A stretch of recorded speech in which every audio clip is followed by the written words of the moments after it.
I'd like to take this opportunity to welcome you all, ladies and gentlemen, in this local procurement seminar today.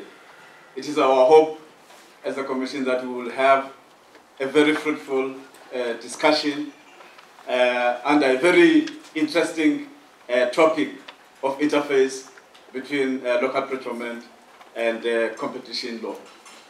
Without any further ado, ladies and gentlemen, I will call upon the Commissioner, Commissioner Tembinkosi Bonakele, to give us the official welcome. Thanks.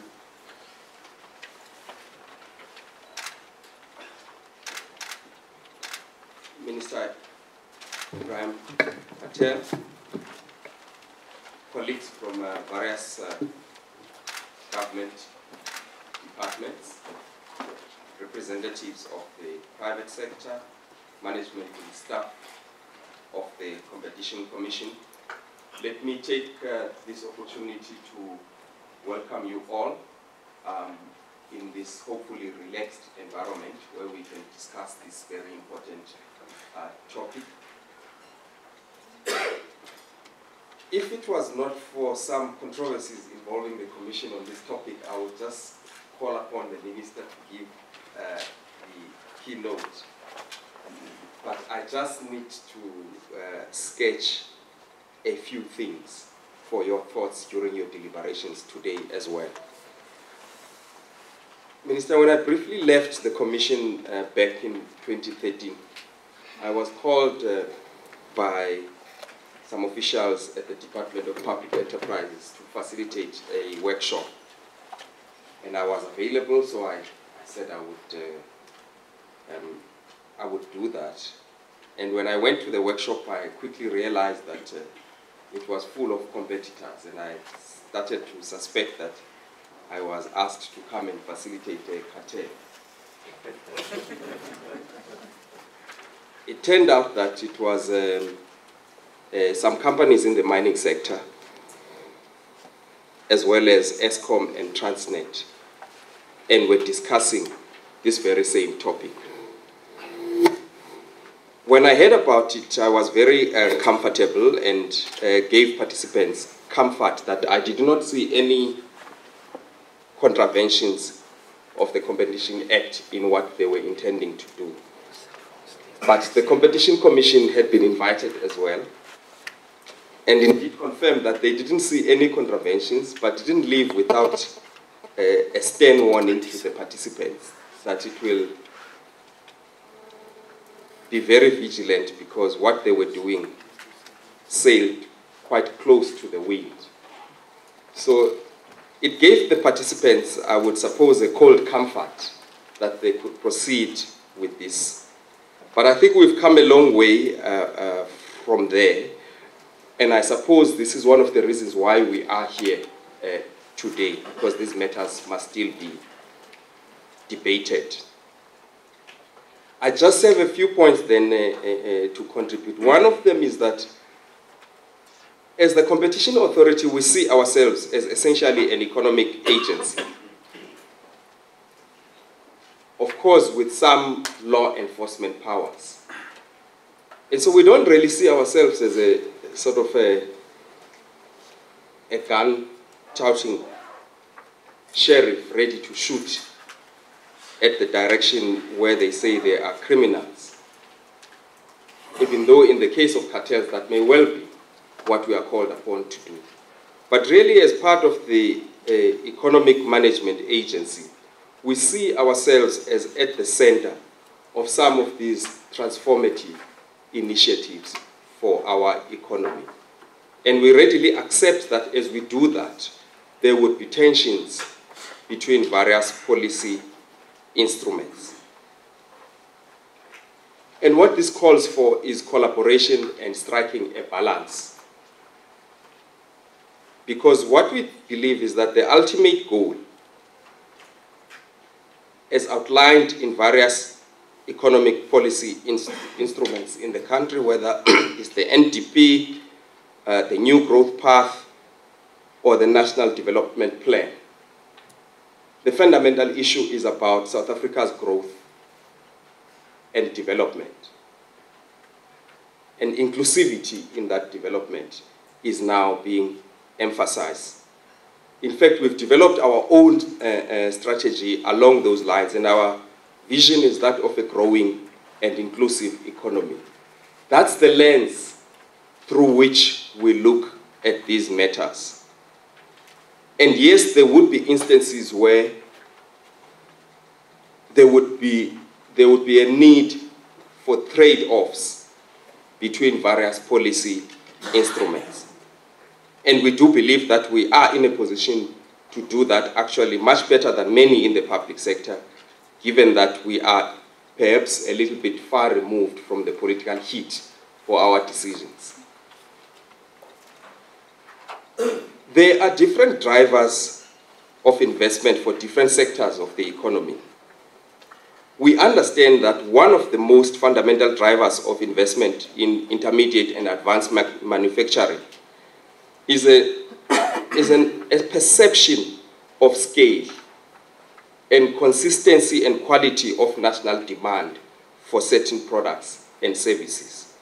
Quite simply, the greater the scale of national demand, the greater the ability to amortize the costs of localization across a number of units that are produced. Greater scale also allows for continuous learning process, which results in increased productivity and competitiveness. A high level of consistency of demand is therefore required. If demand is sporadic, or if it fluctuates between feast and famine too much, then the process of industrialization likewise will be sporadic and uneven, to a point where trust between industry and their customers break down, and industry will stop investing. South Africa, as a medium-sized economy, needs to optimize demand created by government and large enterprises. Strategic procurement is therefore a logical response aimed at supporting supplier development and localization. We also understand that sophisticated planning capability is required to optimize demand platform from localization. I make these points because, again, it is the context at which we enter this debate. We do not enter it, as I said, as a gun-touting tariff ready to shoot at the direction where people say there's suspicion of collusion. So we accept that an effective implementation of local procurement strategy can be pro-competitive by reducing barriers to market entry and expansion, especially for SMMEs, thereby contributing to the dynamism and transformation of ownership in the economy. Local procurement can also lead to development of local industries, the prevention of job losses, and creation of jobs and rebuilding of those at-risk industries that have competitive potential. These pro-competitive gains are in alignment with some of the objectives of the Competition Act. Local procurement can, however, also have, as I indicated, potentially anti-competitive effects. If local procurement drivers are implemented in such a manner that only a small number of firms are compliant with adopted standards, then competing technologies and firms may face barriers to entry. And we've seen this in especially local government, where standards are prescribed. And these standards serve an exclusionary purpose. So that's one of the things we must guard against, is whether firms, even local firms, may be excluded by the standards that may be set by other local firms for purposes of local procurement. The second area, of course, we would be concerned about is where there are existing cartels, where local procurement rules may serve to reinforce such cartel arrangements.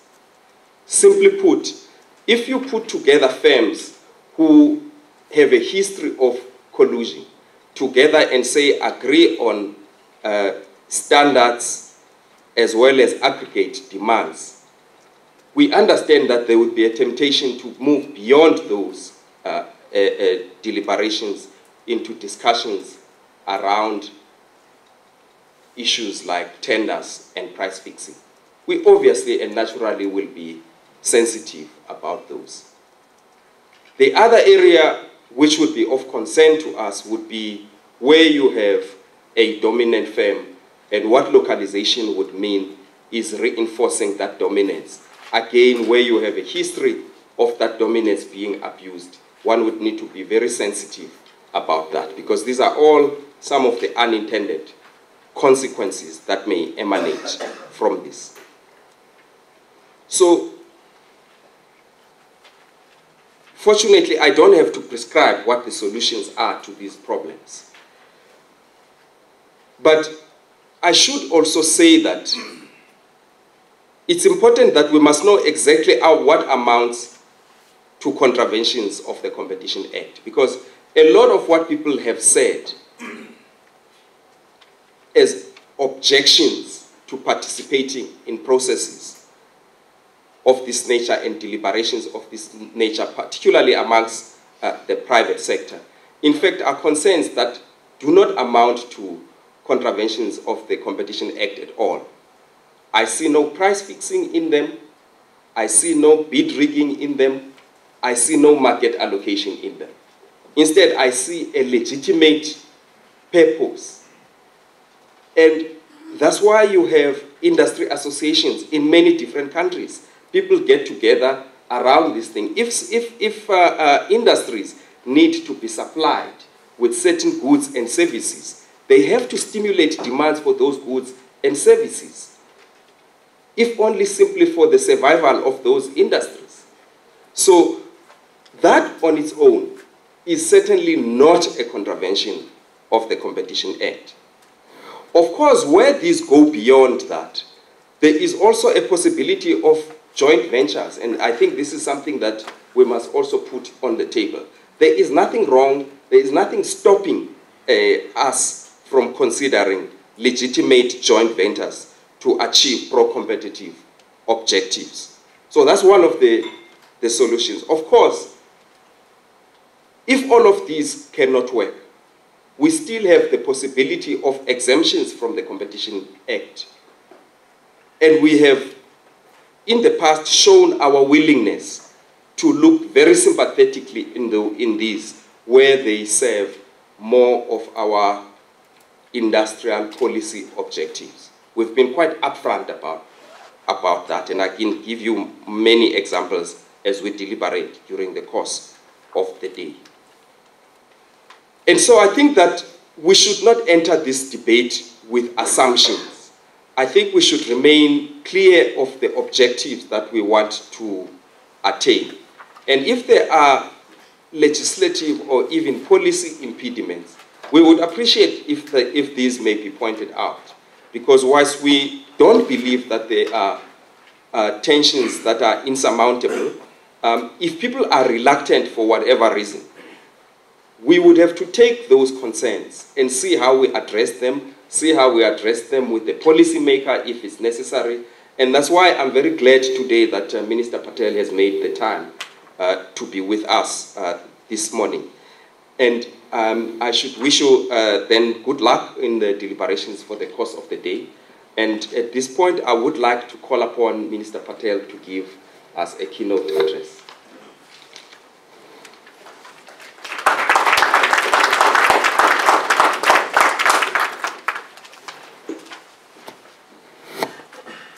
Commissioner Bonakele, Deputy Commissioners, representatives from business and the Commission, thank you for the opportunity to join the Commission in this important seminar on pro-competition local procurement. Competition policies play themselves out in any economy, ours, but any other economy, anywhere in the world, is part of the range of public policy instruments that the state has available to meet that society's national development goals. So while the core concepts at the heart of competition may be similar, their application in particular societies will reflect the challenges of those societies. I wish therefore to share a few remarks with you to contextualize the issues that you will be deliberating on. Now, the advantage of a seminar, Commissioner, is that I'm not expected to come with answers, but I hope I can stimulate your thoughts with a few observations.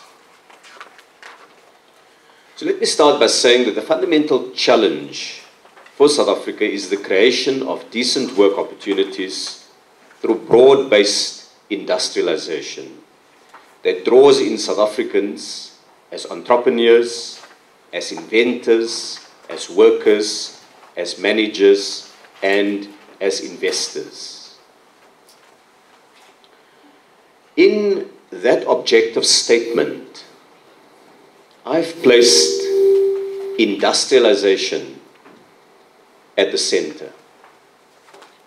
By industrialization, I refer to the development of value-added manufacturing and productive services as the means of expanding and diversifying the economy.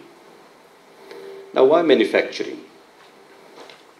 There's no question about the importance of a modern, dynamic, and productive manufacturing sector as a key driver of a sophisticated economy, creating jobs directly in the making of products, but also creating demand for innovation and support services. An excellent formulation of the importance of manufacturing is set out in government's Industrial Policy Action Plan, IPAP, which points to the employment and economic multipliers of manufacturing. So it looks at the number of jobs created in each sector of manufacturing for each, let's call it, billion rand of investment. So that would be your employment multiplier, but also the economic multiplier, the broader economic activities that are fostered by that notional 1 billion rand of investment. And then it talks about the forward and backward linkages, that in making this microphone, which I fear is probably imported, but let's say the suit, which I assure you is local. It has a very Italian name, Caducci, but it's made in a factory in Cape Town called House of Monatic. And in the making of this suit, the backward linkages are very important. It's in wool growing, it's in the combing of the wool, it's in the refining of the wool, it's the spinning, the weaving, the finishing. That's just one part of the backward linkage. And then in the forward linkage, it's a range of other activities that bring that suit ultimately to me. And then there's the side development, the South African designer capability that's been developed through the fashion weeks and the fashion festivals and so on. And this is a product that does not have the most significant forward and backward linkages. But just in that quick illustration, you can see the importance of manufacturing to the economy. The sources of industrialization for South Africa. Each country industrializes using the potential, the available resources, the comparative advantage of that society. What are ours? First is in the processing of the rich mineral and agricultural resource base to unlock value addition.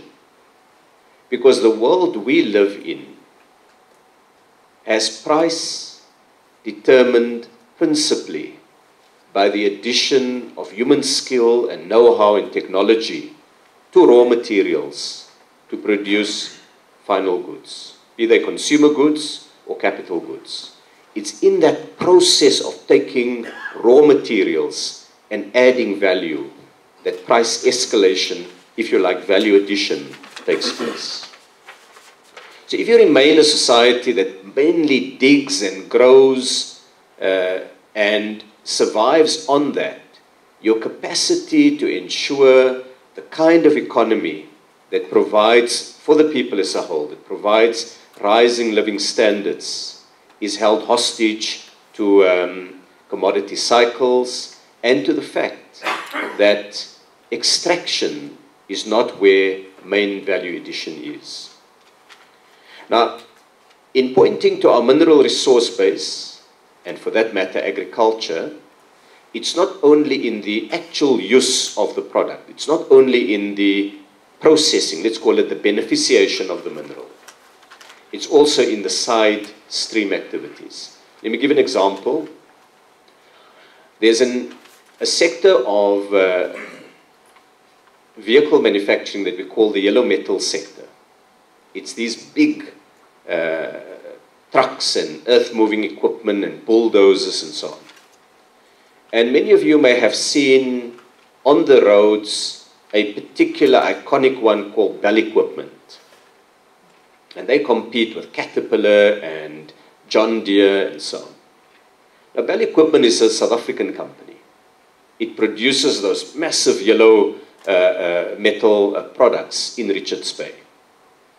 And the story of how they developed their technology is very interesting. It started off near to Richards Bay in KZN with the strong and at the time very dynamic sugar growing industry. And they needed the technology to be able to develop ways of harvesting the sugar cane. And from that, developed a technological know-how that eventually jumped and provided truck solutions to the mining industry. So capital goods to the mining industry. And from there, it grew, and as our infrastructure program developed, the company grew in tandem. But the spur to its development was, in this particular case, in this example I'm giving, agriculture and later mining. The second example of a source of industrialization for South Africa is the manufacturing opportunities that flow from public policies. A key public policy is infrastructure development. 5 years ago, every minibus taxi in South Africa was imported. We changed, we tweaked our policies. We said we are going to invest very significantly in public transport. The goal of every South African family having their own car is inconsistent with our commitments to a greener future. And in the reality of incomes of South Africans, it is not something that's viable, certainly in the immediate and medium-term horizon. So we need to improve public transport. But we saw that policy imperative as an opportunity to industrialize.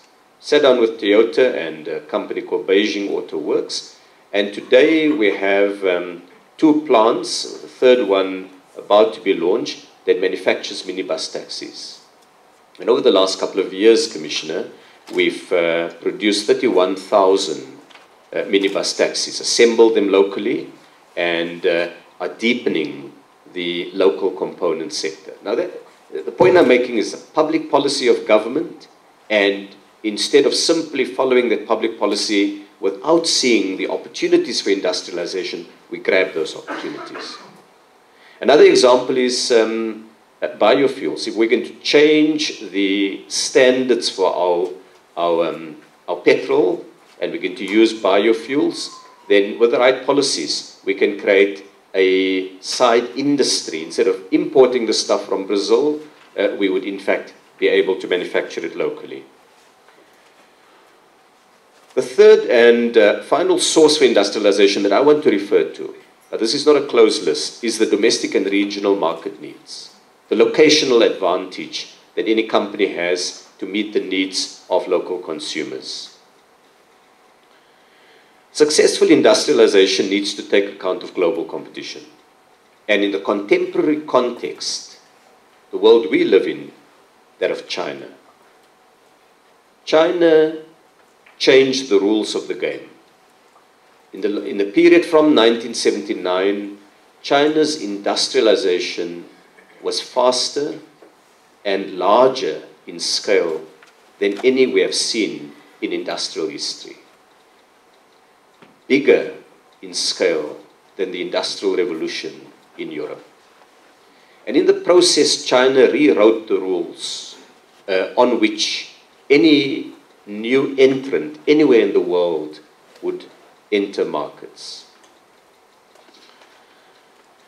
Government can support industrialization through efforts on two sides. There's the demand side, there's the supply side. And the demand side can vary from policies that range from trade protection, tariff regime, procurement policies, which is one area, Commissioner, that you flagged with this conference, and expansion of market size. Now, trade protection, through utilizing the policy space in the World Trade Organization rules, essentially involves providing some relief from foreign competition for an industry or company. On the one hand, it can give an infant industry the support it needs at the start to generate the returns that will justify that initial investment. On the other hand, it is the potential danger of weakening pressures for innovation because local markets are protected and returns are guaranteed. In reality, of course, it depends on the level of protection, the duration of that protection, as most crucially, whether there's an incentive for companies to use the shield of protection to sharpen the spear of industrial productivity. And that's an absolutely critical combination. You can't win a battle with a shield. You need a spear. But similarly, you may not be able to survive in that battle only with a spear. And that's where the relationship between trade policy and industrial policy plays itself out. Procurement policies by the state and by large corporations can play an important role. South Africa specifically did not sign up with the procurement protocols in the World Trade Organization, so we have the policy space as government to be able to prefer local manufacturers in the purchasing of goods and productive services from local companies.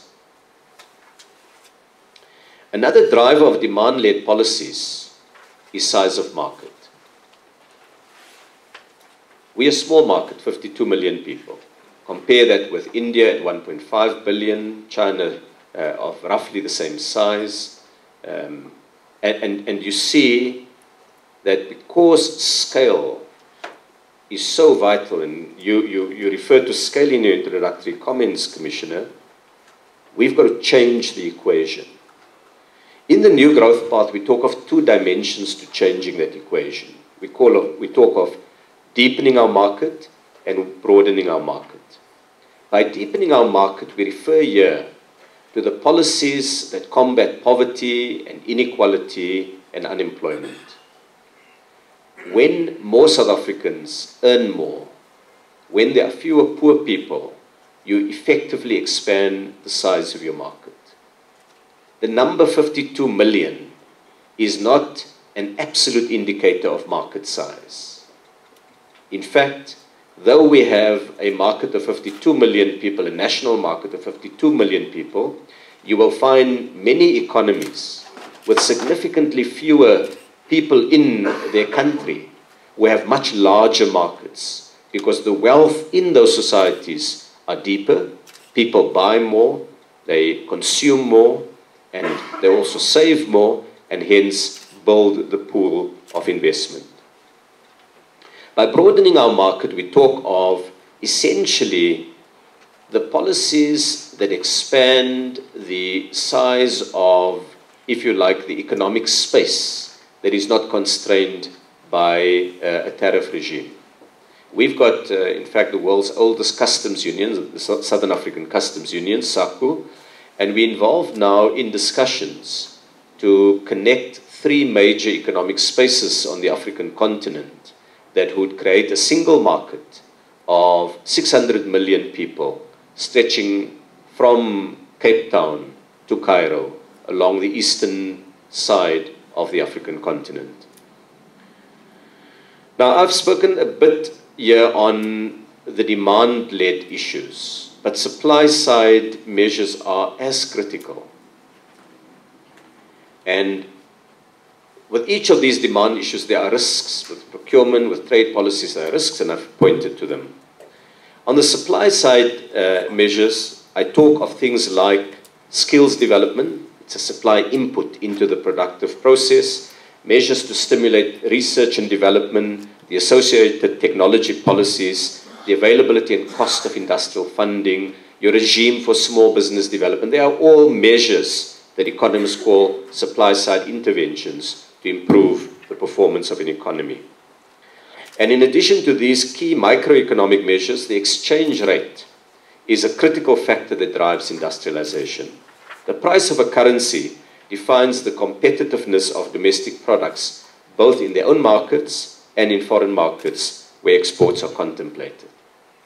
So it's getting this mix of demand and supply side measures right that constitutes the challenge that every government looks at. So whether it's the government of Norway or China or South Africa, it's this set of issues and trying to manage them within the historical circumstances that is what policy making is about.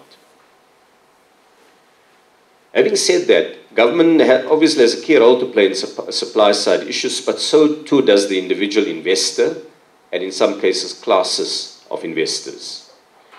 Competition is a critical spur to provide the necessary discipline on industry, to ensure that prices are brought down, that quality is improved, that innovation is fostered in both design and in processes, that turnaround times are improved, that customer support is enhanced. The reality is that public policies across the world support domestic industries. Some are direct, though these are moderated by WTO obligations. Others are indirect. For example, US defense spending actively supports the development of American manufacturing. If you look at the trend line of American manufacturing and the shape of it, it's fundamentally driven by the R&D breakthroughs that are done in defense and space research, and also the supply chains that develop in the United States as a result of that. And you can take any society and you can see the connection between public policies and the shape of the economy. One of the conditions for successful local industrialization seems to be to promote competition in the domestic market, to avoid as far as possible monopolies in the domestic market. So if you want to build a strong local industry using localization policies, one danger is when you place all of your faith in a single player, a dominant player in your economy. The more diversified your supply base of a particular product is in your own country, in South Africa, the greater the opportunity to mitigate against the potential risks that a localization strategy has. South Korea did something very interesting. When they did the Chaebol investment strategy, they tried very actively to promote more than one player. It was in car making, in electronics, and so on. Today, of course, a dominant one in each of these sectors have emerged, and the dominant one now faces global competition. Now, I want to refer to what I see as two processes with an inherent tension between them that are needed in a localization drive: collaboration and competition. Domestic players may need to collaborate on some issues, ranging from combining their efforts to build a local supplier base. So if each of the OEMs, these are the big companies that make, let's say in this case, cars, were to separately purchase their tires, then the economies of scale for a tire maker may be so low that they don't manufacture in South Africa. But if they combine and 2 or 3 tire makers emerge from the process, you may well find that a necessary condition has been created that attracts that investment. Joint research on some areas, shared logistics systems, cooperation around training of employees. These are all instances that, by and large, there are often a broad consensus on the value of collaboration. Yet within that model, competition is vital because it acts as the essential constraint to the tendency of enterprises to seek economic rents. Economic rents, of course, to the non-economists here today refer to the return above that required to bring a factor of production into productive use. Competition is also vital to spur innovation and improve the productivity of enterprises. When you have collusion between companies, it carries the risk and the cost. It negates the benefits of competition because through collusion, companies are able to extract value. But if you don't have some degree of cooperation between these companies, you may not be able to trigger the necessary localization. It's that tension that policymaking must manage. It is essential that we identify where collaboration between competitors is in the public interest and to support but also delineate these carefully, and to recognize where collusion serves only narrow private interests and to prohibit that. So if one takes a product, our policy position can't be to take competition out of the equation and replace it simply with cooperation. You need that fine balance between identifying what part of the discussion between companies can productively be conducted and what part should be prohibited. But managing tensions between competing considerations is not new to policymaking, and it's not specifically a competition issue. It's the essence of policymaking. It was just about any major policy process has to address different and competing, sometimes conflicting considerations. Finding the sweet spot where the balance properly reflects the broader public interest is what we aspire to achieve. So I welcome this seminar and the opportunity to hear from you your ideas on how the competition regime should be applied in practice so that we achieve both a space for collaboration on those issues where companies should work together and spur competition between companies on everything else. The Competition Act is our ally because it recognizes the complexity of factors and considerations. If you look at the preamble of the Competition Act, among others, it says that an efficient, competitive economic environment, balancing the interests of workers, owners, and consumers, and focus on development will benefit all South Africans. So it recognizes the need for the competition authorities to keep on balancing what are different and sometimes conflicting or competing interests. The Act also, in its purpose and in the public policy test that it applies to mergers and acquisitions, show a grasp of what South Africa needs of that broader industrialization imperative. In mergers and acquisitions in particular, the Competition Commission has led the field. It has developed what I believe to be a jurisprudence that is enviable globally. If you look at the Kansai, the Afgri, the Walmart, and other mergers, you see in the results an attempt to marry the needs of traditional competition and the societal push for industrialization. Each of these, the modalities and mechanisms vary or differ, but they have a common focus on trying to utilize a merger to open markets to new players. In the case of Afgri, there are support now for small-scale black farmers. In the case of Walmart, there's a supplier development fund that unashamedly promotes local, small and medium-sized companies and seek to bring them into Walmart's global supply chain.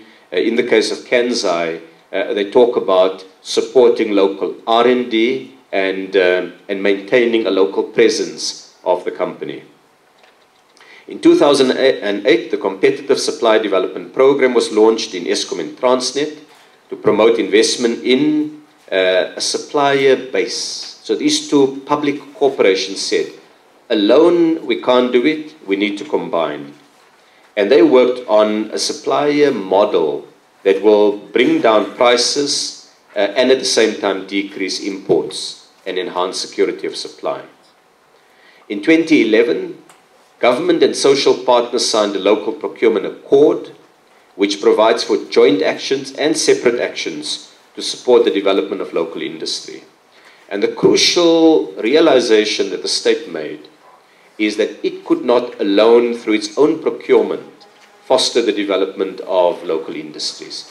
It needed to work with the business community, and that the procurement spend of large corporations was absolutely vital.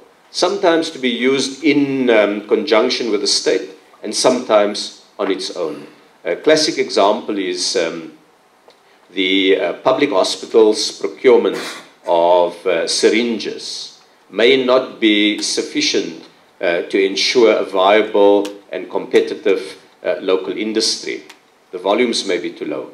But if you chuck in what the private hospitals also procure, you may be able to get that point at which you can stimulate fresh and new investment in manufacturing. And so we've taken the accord and the learnings from this competitive supply development program to try to develop opportunities now in the infrastructure program. The mining sector, by the way, was a key driver of industrialization in the 1950s and 60s, where a portion of the mineral rents were channeled into a range of manufacturing activities. People often forget that history, that so much of South African industrialization was driven by the big mining companies. In fact, by the 1980s, if you can, those of you in the room with memories long enough and hair grey enough, will remember the conglomerates that dominated the South African economy in the 1980s. Whether you take a company like Angloval or Anglo-American itself, they were not mining companies. Their principal activity may have been mining, but then they went into everything else: newspapers, shoe production, shops, manufacturing activities. And so that was the spur to South Africa's industrialization in that period. But as they invested in that, they also created industries that were often not very competitive and sustainable, because those industries were built around high protection, massive state support, and low wages. And each of those came under pressure.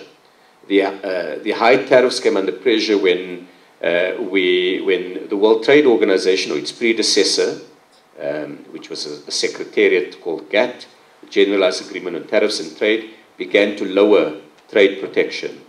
Low wages came under pressure from 1973, with a big strike in Durban that led ultimately to the formation of the modern trade union movement and the challenge to the low-wage regime. And state support was increasingly reduced as the state found that its other obligations was absorbing more and more of the budget. But those large mining companies, even today, can play a key role in developing, through their sourcing capabilities, the South African supplier industry. In fact, there were periods when South Africa was the world leader in most of the mining technologies that was principally used in South Africa, and we were exporting a lot of that technology. Over the last 25 years, perhaps maybe 30 years, we've lost a lot of that edge. And so when we talk to mining companies, one of the issues they raise is, but hang on, if we were to collaborate on these areas, would we not be in contravention of the Competition Act? And it does appear to me that there may be instances where there's no substitute to having competitors in a room talking together and exploring how they can collaborate to localize certain capabilities and jointly focus their efforts on development of strategic national suppliers. This is where the supply development process and the competition regulations interface. However, the competition regulations are not intended to get in the way of constructive collaboration and industrialization. But neither can we allow these processes to become hidden cartels that effectively price fix and divide markets. So in the discussions today, it would be very interesting to hear about what kind of protocols or guidelines that enable companies to collaborate in areas of national importance can be developed without losing our ability to prohibit and monitor collusion. The purpose of the seminar is to engage with stakeholders so that we deepen our understanding of what will be required to enable that effective collaboration. That's really what excites me, Commissioner, about the seminar that you've set up. So I'd like to congratulate you and your team on this initiative, and I wish you good luck in your deliberations. And I make one promise. I will very carefully read the results of today's seminar, and I have no doubt I will be deeply educated in the process. Thank you very much.